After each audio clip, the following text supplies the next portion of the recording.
Eu vinha falar sobre o 1-0 de ontem. E agora são 4-0. Confesso que ontem fiz questão de assistir à televisão o voto extraordinário do ministro Ricardo Lewandowski a favor da cota. Quando eu assisti o pronunciamento da ilustre, competente, brilhante e bonita advogada dos democratas,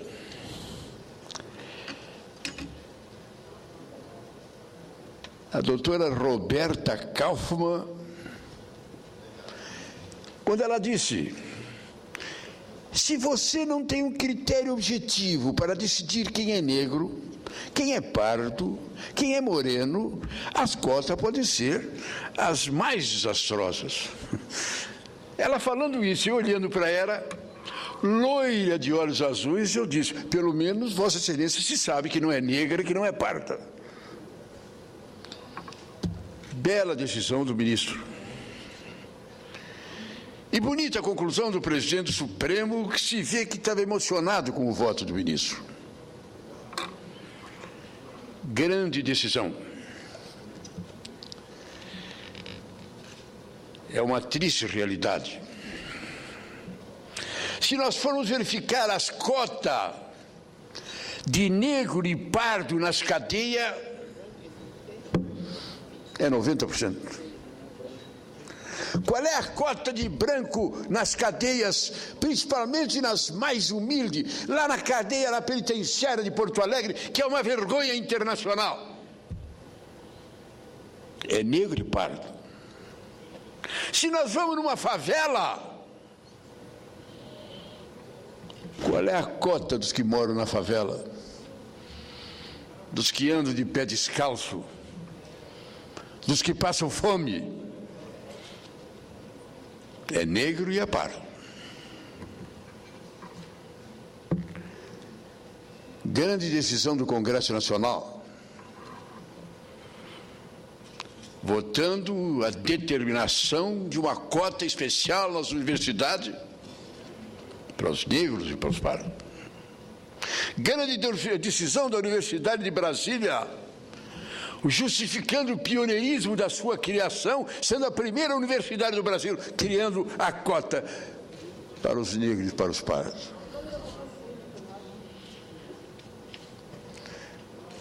O nosso querido DEM realmente está numa fase difícil. Mas também que diabo. O DEM tinha que entrar no Supremo contra uma matéria que nem essa.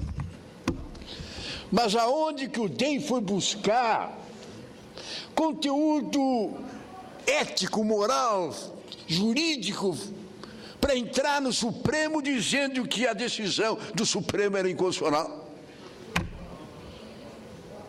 A resposta está lá. Quando eu subi na tribuna, eu vinha falar no 1-0. O presidente me adverte que está 4-0. Estamos vivendo grandes momentos na política brasileira. E, de um modo especial, estamos vivendo grandes momentos no Supremo Tribunal Federal. Grandes momentos. 1-0, ficha limpa. Quando se imaginava que jamais aconteceria, que o empurrar com a barriga, que nunca ia acontecer, aconteceu. O ficha limpa é realidade. 2-0, Conselho Federal da Justiça. Quando se imaginava, e até internamente, havia uma disputa interna no sentido de impedir que a ilustre ministra tivesse autonomia para fazer as denúncias, para fazer as averiguações. Teria que esperar que os conselhos, que nos estados se fizessem os levantamentos que levariam dezenas e dezenas de meses e anos, e nunca acontecia nada. O Supremo decidiu: não, A ilustre ministra Calmon tem autonomia. Ela pode entrar direto. Ela não tem que esperar que lá no Estado se inicie um processo, ou não se inicie, ou se inicie e fica o tempo todo sem andar. 2-0. Essa medida agora. Grande medida. Alguns diziam, e a tese contrária era a seguinte: correto, deve ter uma tese de que deve ter uma cota preferencial, mas não para negro e para pardo, mas para pobre. Deve ter um nível econômico, pessoas de baixíssima renda, essas é que deve ser, seja um branco e seja um negro. Mas por que não tem uma cota dessa também para branco para ir para a cadeia? Por que não tem uma cota dessa também branco para ir lá para as vilas e para a favela? Para debaixo da ponte? Não. Ah, mas tem um problema delicado, nós estamos criando problema racial no Brasil. O Brasil não tem problema racial, não tem disputa racial, não existe isso. Isso é coisa lá dos Estados Unidos, da Europa. No Brasil não tem. E agora nós vamos criar a discriminação racial. Piada. Nós não vamos criar, não. Nós vamos partir da constatação do que existe. Nós vamos partir da constatação do que existe. Eu fiquei emocionado. Eu achei que é um momento importante na história desse país. Tanto que, acamado por problemas pessoais de saúde, leve, não tão grave como meus adversários gostariam, eu fui reler o livro O Povo Brasileiro, do Darcy Ribeiro. Quando sabia que a votação ia ser nessa terça-feira, sábado eu estava lendo o livro do Darcy, relendo o livro do Darcy Ribeiro. A raça brasileira. Essa mescla de branco, preto, negro, italiano, alemão, italiano, francês, judeu, russo, árabe e tudo mais. E que, ao contrário de outros países em que cada canto permanece um quisto fechado, isolado, no Brasil é uma mescla real e constante. Isso é verdade. Agora, essa decisão que o Congresso tomou, e que, lamentavelmente, um partido político foi entrar no Supremo, e sua brilhante advogada ontem, loira de olhos azuis, dizia que no Brasil era difícil dizer quem era negro, embora eu repito, pelo menos dava para dizer que ela, loira de olhos azuis, negra não era. Era bem branca e bem loira. Bela decisão essa. Momento importante do Supremo. Supremo que se prepara para a grande decisão do mensalão.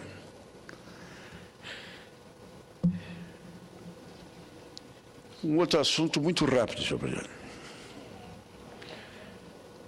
A decisão da Câmara de ontem. Eu acho estranho como é que as coisas acontecem. No Senado se conseguiu fazer um entendimento num alto nível. E se votou um texto por unanimidade. A senadora Kátia, presidente da Confederação Rural, foi para a tribuna elogiar e felicitar os termos do entendimento. Vários empresários nesta casa, empresários rurais, votaram e felicitaram. O que mudou lá na Câmara? A situação da presidente, que está vivendo uma hora de interrogações? O que mudou? Para de repente, não mais do que de repente, o que foi uma unanimidade nessa casa se transformou numa derrota onde o governo, com uma ampla maioria, perdeu por mais de 100 votos de diferença. Dizem que a presidente vai vetar. Ela ficou realmente numa posição muito delicada para o Congresso Mundial Brasil vai 20, agora no Rio de Janeiro. Estranho, como membros da sua bancada mudaram de posição como mudaram. Essas são as dificuldades da presidente da República. Essas são as dificuldades que ela vai ter aqui no Congresso, na CPI. E eu vi, a imprensa publicou. Ela almoçou com o presidente da República, o ex-presidente Lula, ontem. E a imprensa publicava que o ex-presidente insistia em explicar para a presidenta que a CPI ia se desenvolver de uma maneira natural, não atingindo o governo. E uma resposta da presidenta, eu faço questão de repetir nessa tribuna.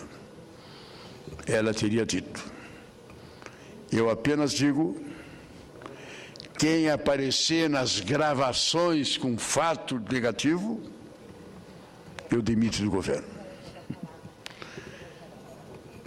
Essa afirmativa, ela é muito profunda. Em nenhum momento o Fernando Henrique, presidente da República, em nenhum momento o Lula, presidente da República, disse alguma coisa semelhante. Ela disse. Quando o presidente Lula disse para ela ficar tranquila, que as questões não atingiriam o governo, ela respondeu: quem aparecer nas gravações com fato negativo e pertencer ao governo, eu demito. Eu acho que ela tem que fazer isso. Ela não pode se dobrar. A imprensa está contando de uma maneira muito estranha, muito estranha. Diz que um determinado partido, um partido muito importante, muito grande, nomeou parlamentares do terceiro escalão. E o motivo de nomear parlamentares do terceiro escalão seria esperar que houvesse a confusão. Para quando haver a confusão, o governo pedir, por favor, para que o primeiro escalão entrasse em campo. Primeiro escalão, que é aquele que é dando que se recebe.